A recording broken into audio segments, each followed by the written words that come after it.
Cuba korang tengok tulisan dan juga ibarat-ibarat yang mulia yang tertulis pada plastik keju, pada bola sepak, waliyahzubillahi ta'ala. Kena hati-hati. Ini merupakan perkataan yang mulia, tulisan yang mulia, tulisan yang mu'azzamah, diniyah Islamiyah. Maka tulisan seperti ini wajib kita agungkan. Tulisan seperti Allahu Akbar dan juga seperti La ilaha illallah, juga seperti perkataan Islam, juga seperti perkataan Aidil Fitri, Aidil Adha dan juga selainnya, perkataan sebegini tidak boleh kita buang di tong sampah.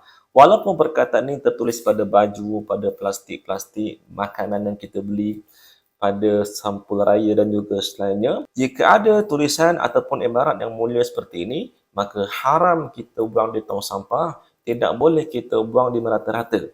Maka apa kita kena buat? Kita hapuskannya. Iaitu dengan cara kita cari-carikan supaya tidak zahir lagi perkataan yang mulia, baru kita buang. Ataupun kita boleh hapuskan dengan cara kita bakarnya. Wallahu a'lam.